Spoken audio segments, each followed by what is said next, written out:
Everyone welcome to my YouTube channel. आज आमे माने perspective and child development book रो यूनिट 5 इंडिविजुअल डिफरेंस चैप्टर टा स्टार्ट करिबा। आचार्य नागार्जुन फर्स्ट सेमेस्टर रो पिला मानक पई एटा होची गोटे कंपलसरी पाठ। एटार किछि यूनिट मु ऑलरेडी कवर कर देछि आउ वीडियो गुडा प्लेलिस्ट रे अवेलेबल अछि प्लस मो लिंक भी प्रोवाइड करदेवी आपण मैंने निश्चिंत भाव में देखिए। ये क्लास रे खाली आम थ्योरी पढ़ा ता नुहे एग्जाम रे केमिति आपण मैंने भल मार्क रखिपारे 90% मार्क रखिपारे तार लेखा ट्रिक कौन आंसर राइटिंग ट्रिक कौन से गुड़ाक भी मुझे शेयर करी। ओके सो फर्स्ट देखा आम इंडिविजुअल डिफरेंस कौन तेबे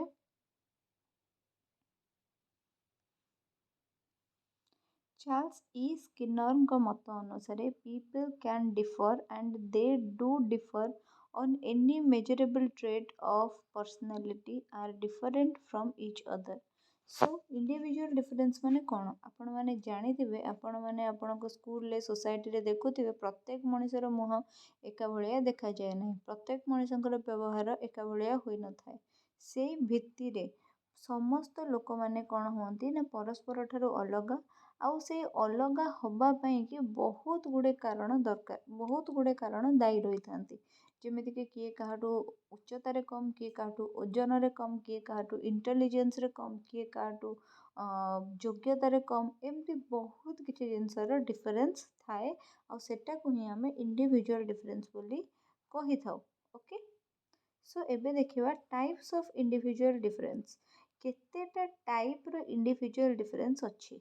एबे मु आपनको कहि देबाकू चाहिबी जे जेते बेले भी आपण एग्जाम कॉपी रे देखुचंती ना ए भलिया गोटे गोटे डायग्राम निश्चिंत करिवे काहेकि ना हमको टोटली 36 पेज मिले थाए आउ हमको मिनिमम 34 पेज कवर करिया को पड़े जदि आमे माने गोटे फुल मार्क रो क्वेश्चन आंसर लिखुछे सॉरी फुल मार्क माने एटा हमर 80 मार्क रो ना पेपरटा आमे जदि 80 मार्क रो गोटे खाता 80 मार्क रो गोटे एग्जाम पेपर लिखुचे ताले आमे निहाती 34 पेज कंप्लीट करबा आउ जदि 40 मार्क रो एग्जाम लिखुचे ताले आमे निहाती 17 टू 19 पेज पर्यंत कवर करबा।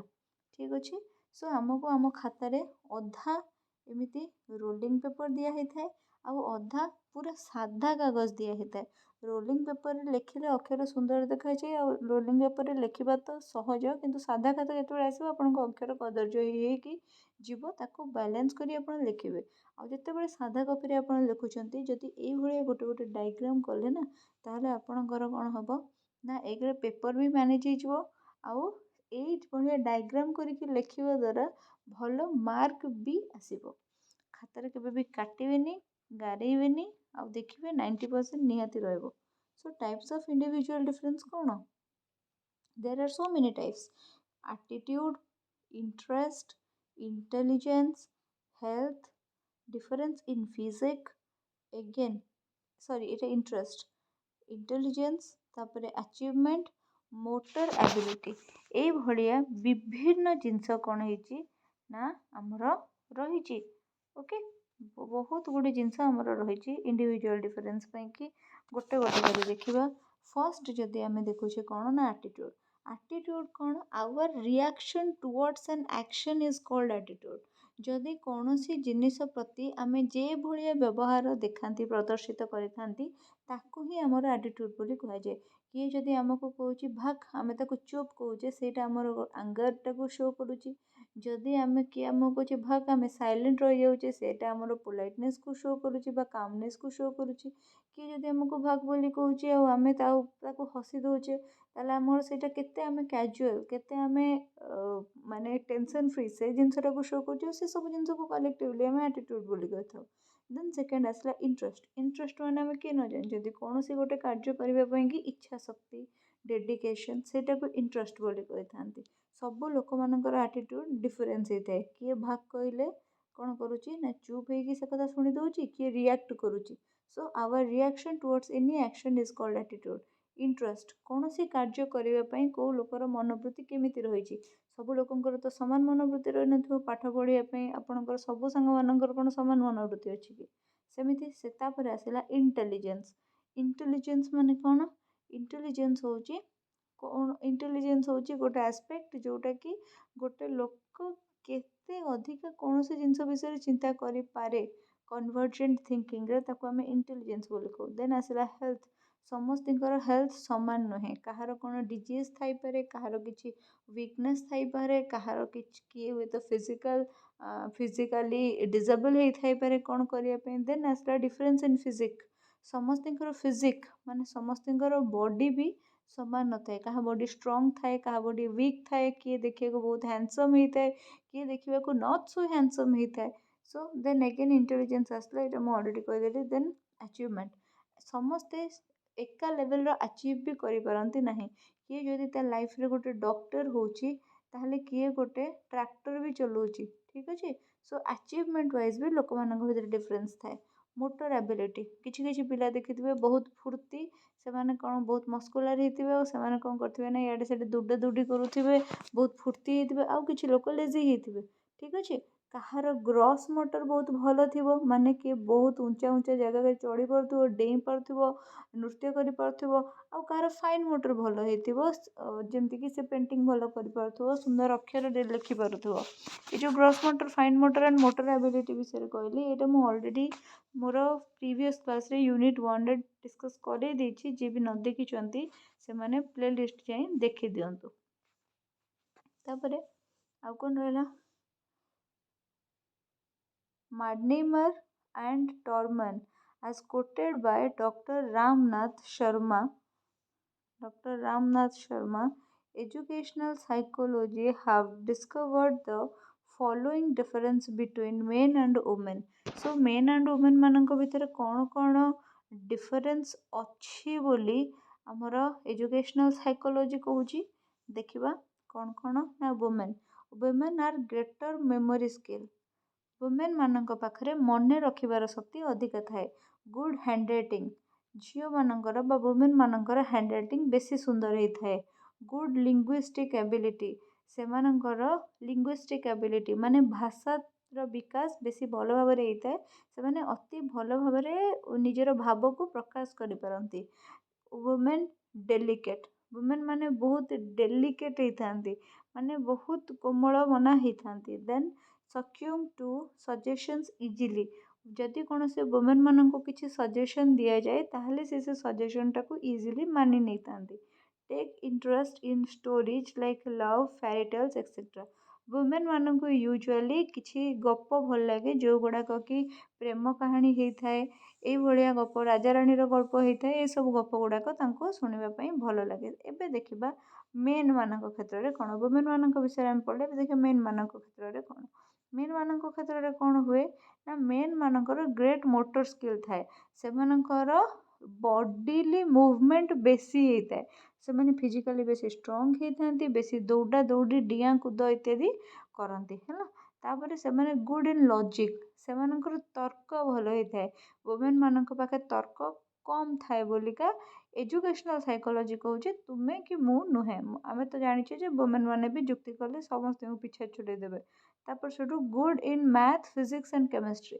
ବିଲିଭ୍ କରାଯାଏ ଯେ ଝିଅମାନେ ଲିଟରେଚର ପସନ୍ଦ କରନ୍ତି ଆଉ ପୁଅମାନେ ମ୍ୟାଥ୍, ଫିଜିକ୍ସ ଆଉ କେମିଷ୍ଟ୍ରିରେ ବେଶୀ ଭଲ ହେଇଥାନ୍ତି। ଦେନ୍ ମେନ୍ ଆର୍ ଷ୍ଟେଡି।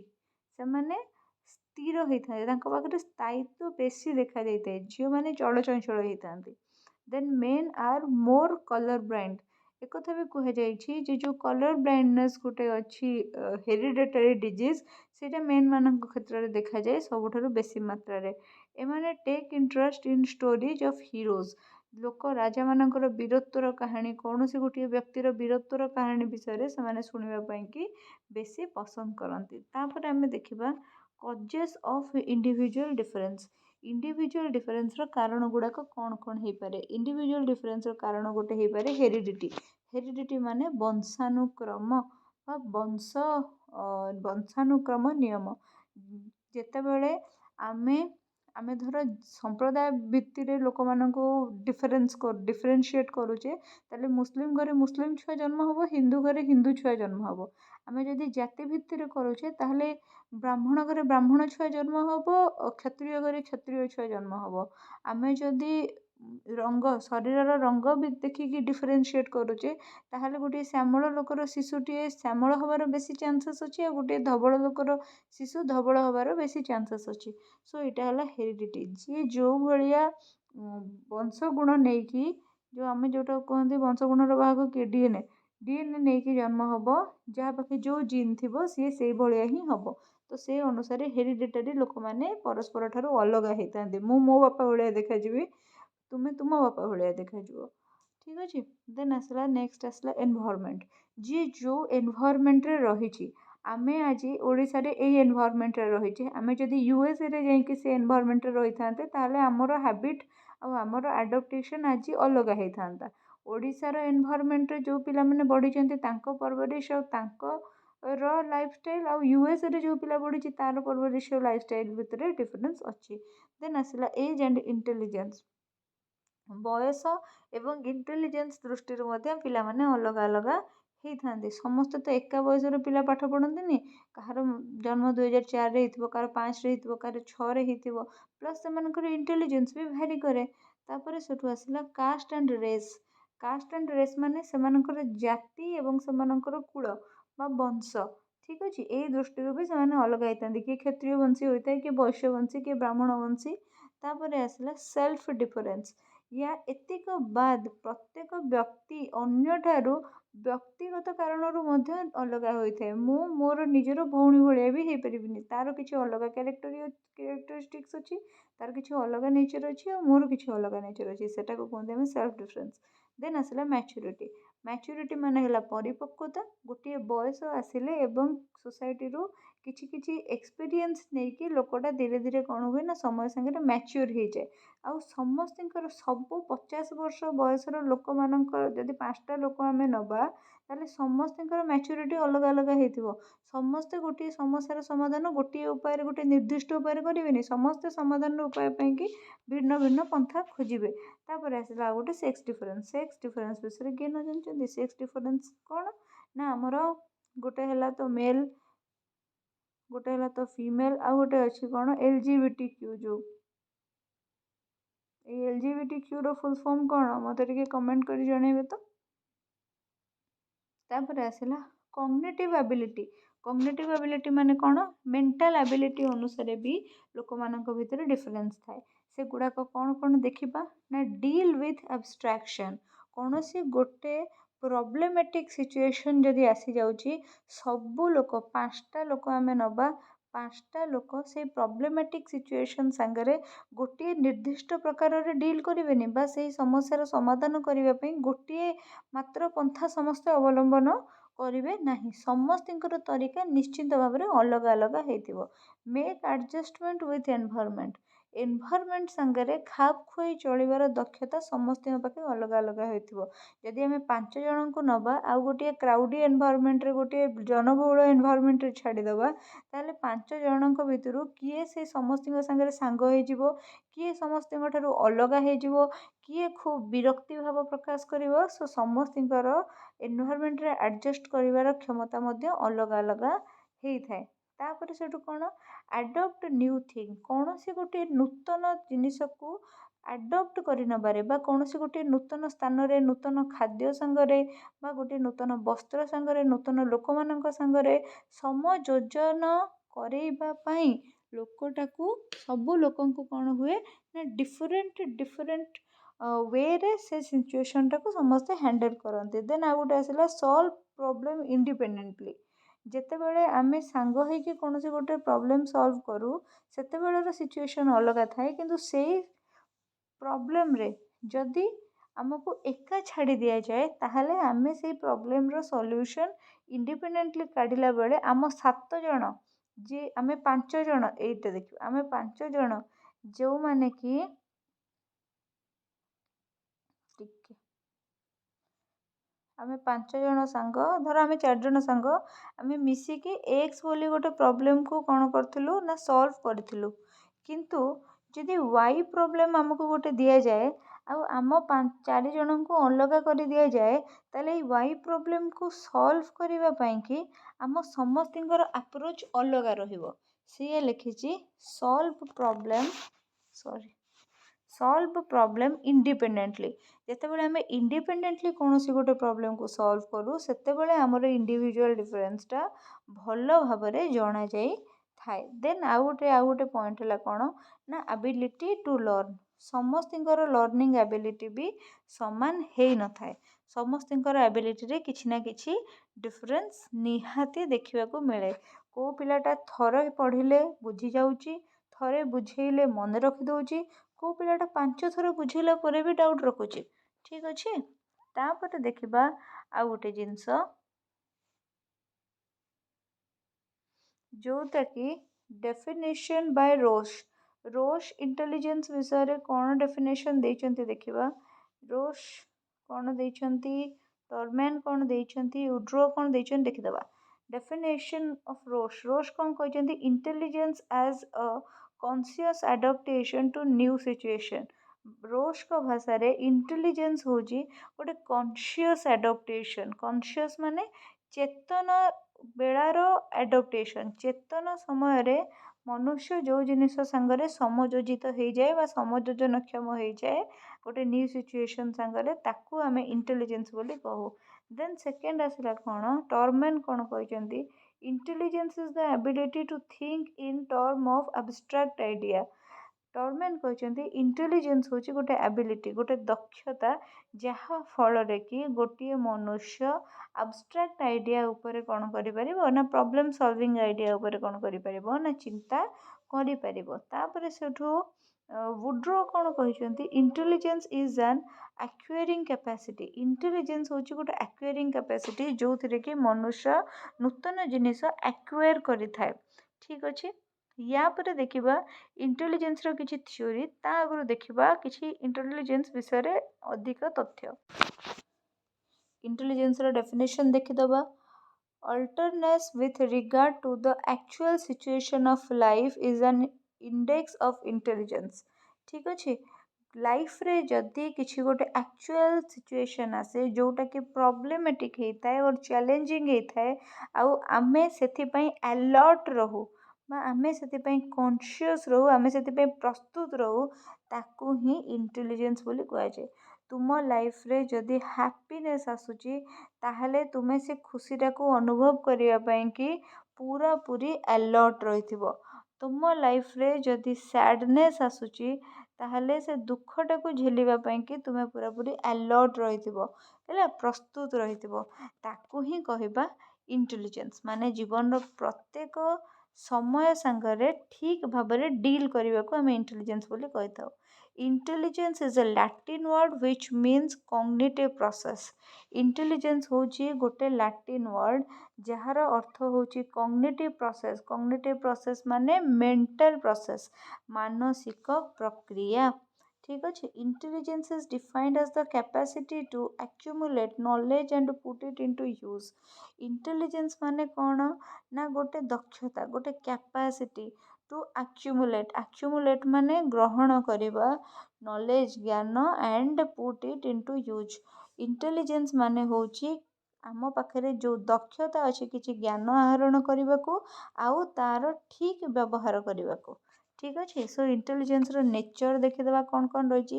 ଇଣ୍ଟେଲିଜେନ୍ସର 4ଟା ନେଚର ବିଷୟରେ ଡିସ୍କସ୍ କରିବା। Intelligence means ability to adjust କରିବା, ସବୁ ପ୍ରକାରର ସିଚୁଏସନ୍ ସାଙ୍ଗରେ ଆଡ଼ଜଷ୍ଟ କରିବା। ଯଦି ସିଚୁଏସନ୍ ସ୍ୟାଡ଼୍ ଅଛି ଆମେ ସେଠି ଧୈର୍ଯ୍ୟ ଧରିବା, ଯଦି ସିଚୁଏସନ୍ ହ୍ୟାପି ଅଛି ତାହେଲେ ଆମେ ସେଠି ଖୁସି ହେବା, ସବୁ ପ୍ରକାର ସିଚୁଏସନ୍ ସାଙ୍ଗେ ଆଡ଼ଜଷ୍ଟ କରିବା। Intelligence means ability to learn. ଇଣ୍ଟେଲିଜେନ୍ସର ଅର୍ଥ ହେଉଛି ଆବିଲିଟି, ମାନେ ତୁମ ପାଖରେ କେତେ ଦକ୍ଷତା ଅଛି କୌଣସି ଜିନିଷ ନୂଆ ଶିକ୍ଷଣ ଗ୍ରହଣ କରିବାର। Intelligence means carry on abstract thinking. ଇଣ୍ଟେଲିଜେନ୍ସର ମାନେ କ'ଣ ନା ଆବଷ୍ଟ୍ରାକ୍ଟ ଥିଙ୍କିଂଟାକୁ ଧରିକି ଚାଲିବା। ଆବଷ୍ଟ୍ରାକ୍ଟ ଥିଙ୍କିଂର ଓଡ଼ିଆଟା ହେଉଛି ବିମୂର୍ତ୍ତ ଚିନ୍ତା। ତାପରେ intelligence means deal effectively with the environment. Effectively, ଠିକ୍ ଅଛି, ଏନଭାୟରମେଣ୍ଟ ସାଙ୍ଗରେ ଡିଲ୍ କରିବାକୁ ଆମେ ଇଣ୍ଟେଲିଜେନ୍ସ ବୋଲି କହୁ। देन आसला टाइप्स ऑफ इंटेलिजेंस कौन जे दीटा प्रकार इंटेलिजेंस अच्छी गोटे जनरल इंटेलिजेंस आ गोटे स्पेसिफिक इंटेलिजेंस सो देखिए दीटा बर्तमान कौन जनरल इंटेलिजेंस कौन it is inborn intelligence general intelligence होची जो इंटेलिजेंस टाको जो मानसिक प्रक्रियाटा सांगरे तुमे जन्म ही थाओ आईटा हूँ it is found in particular area आग आग एक्चुअली ये पढ़ीदे तापर से पढ़े एमती ना डिफरेनसीएट कराई ठीक अच्छे खाली पढ़ीदे कौन कौन अच्छे it is common for all general intelligence is common for all माने सबू पिला जन्म हुआ सबू पिला कथा कहते सबू पिला गीत गाई पारे सबू पिला नाची पारे किंतु नाचबारे स्टेप सब जाक जानिक रिदम भल नाचवा सबू जाक सुर ताल लय जानिक पूरा स्वर रे गीत गाइबा एटा अलग किंतु गीत तो एमती समस्ते गाइपारे नाची तो एमती समस्ते पारे भारतीय डांस ठीक अच्छे से गुड़ाक हूँ आम जेनेल इंटेलिजेंस आउ गोटे कौन लिखी it varies from one person to another ये कौन हुए जेनेल इंटेलिजेंसटा वन पर्सन ठारू अनदर पर्सन रे भैरी हुए ठीक अच्छे तापर देखा आम स्पेसिफिक इंटेलिजेंस कौन स्पेसिफिक इंटेलिजेंस कौन specific intelligence it is found in particular area in a particular subject यहाँ गोटे पर्टिकुलर एरिया पर्टिकुलर सब्जेक्ट पाइया जो कौन आम पाई था धर गोटे पिला गीत गाँव सॉन्ग ठीक अच्छे ताहले से स्केल जानी ना ना तार वॉइस ठीक अच्छे ना ना तार नोट गुड़ाक ठीक लगुच ना ना सी ठीक म्यूजिक रे ठीक रिदम रे गाई पारुच ना ना यहाँ particular subject area it is inborn as well as acquired ये इनबॉर्न भी होता है और सांगे सांगे एक्वायर करा पड़े किसी पिलांकर स्वरतंत्र मूलर ही एत भल होता है से बढ़िया गीत गाती आउ बेले बेले कौन हुए ना पिला माने गीत शिखिकी भल गीत गाती ठीक अच्छे it is also varies from individual to individual यहाँ भी इंडिविजुअल टू इंडिविजुअल भैरी करता है कहार सॉन्ग रे बेसी इंटरेस्ट अच्छी कहार स्पोर्ट्स रे कहार डांस रे कहार स्टडीज रे ठीक अच्छे सो यहाँ भी कौन करे ना पर्सन टू पर्सन भैरी करे इंटेलिजेंस रो बहुत गुड़े थ्योरी विषय तुम बुक रे डिस्कस होइछि बाकी आज मु दीटा थ्योरी पढ़ेबी गोटे है यूनिफैक्टर थ्योरी आउ गोटे है टू फैक्टर थ्योरी ये दीटा थ्योरी ही मुझे पढ़ेबी सो देखिए यूनिफैक्टर थ्योरी कौन this was proposed by Alfred Binet यहाँ हूँ गोटे most important question OTET CTET OSTET यही सब पॉइंट माने यही सब दृष्टिकोण यहाँ गोटे इंपोर्टेंट क्वेश्चन किए यूनिफैक्टर थ्योरी देते then he named it as general G factor ये कहले जे इंटेलिजेंस को पिला केते अधिका इंटेलिजेंट हो पारिबो सेथिपाई गोटिए मात्र फैक्टर दायी गोटिए मात्र जिनस अच्छी जी कि डिसाइड करिवो पिला केते मात्रा रे इंटेलिजेंट हो पारिबो आउ सेई फैक्टरटा को ना देले से कौन ना जनरल फैक्टर ठीक अच्छे तापर से तो देखा कौन लिखा है ना तापर लिखा है the person who is skilled in one field he would also be skilled in other fields ये कहले कौन जदि कौन से गोटे लोक जेकोसी गोटे फिल्ड रे इंटेलिजेंट होइथिबो माने से कहया चाहिए गोटे पिला जदि भल गीत गाउची ताहले से भल स्पोर्ट्स भी करि परिबो से भल स्टडी भी करि परिबो से भल डांस भी करि परिबो से सब करि परिबो काहेकि ना एटा तार इनबॉर्न एटा तार जन्म बेलू तार जेनेराल फैक्टर से से सब किछि करि परिबो हैला एग्जांपल टे दे देले तमे संपूर्ण रूपे बुझी जिवो एटा कोन एग्जांपल होजी Newton could also become a great poet if he paid attention to it से कहले न्यूटन होचंती जड़े भल साइंटिस्ट आम जाने किंतु न्यूटन जड़े भल पोएट भी हो पारथांते जदि सी गीत शिखा उपर फोकस करथांते ताहले जो पिलाटा भल डांस करुची से पिलाटा भल रनिंग भी करि परिबो है किंतु से डांस करने जिते इच्छा आउ जिते प्रैक्टिस दौचे रनिंग करने से इच्छा और प्रैक्टिस जदि दब ना ताहले से सब किछि करि परिबो आउ एई सब जिंस गुड़ाक ता भितर डिटरमाइन करुछि किए ना एई फैक्टरटा जनरल फैक्टरटा ये सब जिंस को ता भितर कौन करुछि ना डिटरमाइन करुछि जनरल फैक्टर तापर से आसला कौन ना to factor theory general factor theory आमर सॉरी आमर यूनिफैक्टर थ्योरी देले किए किए कहले जे आमर इंटेलिजेंसटा गोटे आस्पेक्ट रे ही देखा जाउछि किए कहिथिले ना अल्फ्रेड बायनेट कहिथिले ठीक अछि तापर आसला to factor theory. Alfred bayonet कौन करथिले ना गोटे फैक्टर कथा कहिथिले जी फैक्टर, जोटा कि होची हमर कोन ना इनबॉर्न कैरेक्टर। आउ से कहले जे ए जी फैक्टर ही डिसाइड करबो को मनुष्यटा केते इंटेलिजेंट हबो। किंतु टू फैक्टर थ्योरी रे दीटा फैक्टर विषय कुहा गला। कौन लिखा हला देखिबा। It was proposed by Charles Spearman. Charles Spearman two factor theory देले हैला। आउ he is also known as father of factor analysis. एटा मन रखिबो OTET CTET point of view रो बहुत important. He named his factor as D factor and S factor. So only G factor भितर विषय रे कहिथिले किए ना बायनेट। बाकी स्पीयरमैन कौन कहले ना गोटे जी फैक्टर संगे गोटे एस फैक्टर कथा भी कहले। अरे भाई ये जी फैक्टर कौन एस फैक्टर कौन। जी फैक्टर माने होची जनरल एबिलिटी और एस फैक्टर माने होची स्पेसिफिक एबिलिटी। ठीक अछि। सो आ गोटे कौन लिखा हला the performance in any given activity shall be predicted by the formula. Performance माने कौन ना तार जनरल एक्टिविटी कौन अछि एबिलिटी आ तार स्पेसिफिक एबिलिटी कौन अछि दीटा को मिसेई देके कौन हबो ना हमर से पिलाटा केते इंटेलिजेंट सेटा जणा जाई पारिबो। ठीक अछि। माने यार अर्थ कौन जे सबु पिला मानक पाखरे जनरल एबिलिटी अछि किंतु किछि लोकंक पाखरे स्पेशल एबिलिटी अछि।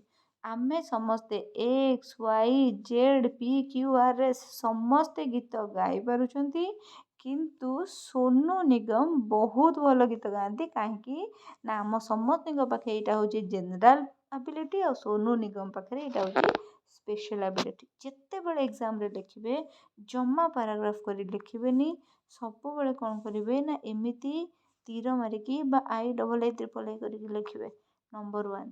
तापर यही भाया कौन करेंगे ना सब जगह क्लीयर टर्म गुड़ाक मेंशन करेंगे। आपण हिसाब से P is equal to G plus S C किसी बुझीपारे सी जो ये बसो जी भी करुच्ची आपणकर खाता चेक करुच्ची सी किसी भी बुझीपार नहीं। तापरे यही भाया डायग्राम गोटे गोटे मझिरे मझिरे निश्चिंत भाव में करेंगे। ता सांग को जितेबाला कौन से लंग क्वेश्चन आप लिखुं किछिटा ओपिनियन किछिटा स्पेसिफिक एजुकेशन साइकोलॉजिस्ट मानकर लिखिबे मार्क बहुत भल आसीबो। आ 36 पेज रु 34 पेज जमती आपनकर कवर हम हाथ से स्पीड करके एग्जाम हॉल को जिबे। ठीक अच्छे। सो आज आम एति पढ़ले नेक्स्ट क्लास रे आम ट्रायडिक थ्योरी और 3 फैक्टर थ्योरी रु स्टार्ट करवा। ये चैप्टर टिके लेंदी हम बहुत गुड़े वीडियो मु बनैबी आ उपरे आपण सब गुड़ा देखंतु डाउट किछि भी रहबनी। जदि डाउट रही जाउछि मते पुଣି थरे मेसेज करेंगे सॉरी कमेंट करेंगे और मु आपनकर डाउट क्लियर करने पे वीडियो निश्चिंत बनै देबे। मो वीडियो आपनको भल लगी लाइक शेयर एंड सब्सक्राइब करंतु। Thank you so much.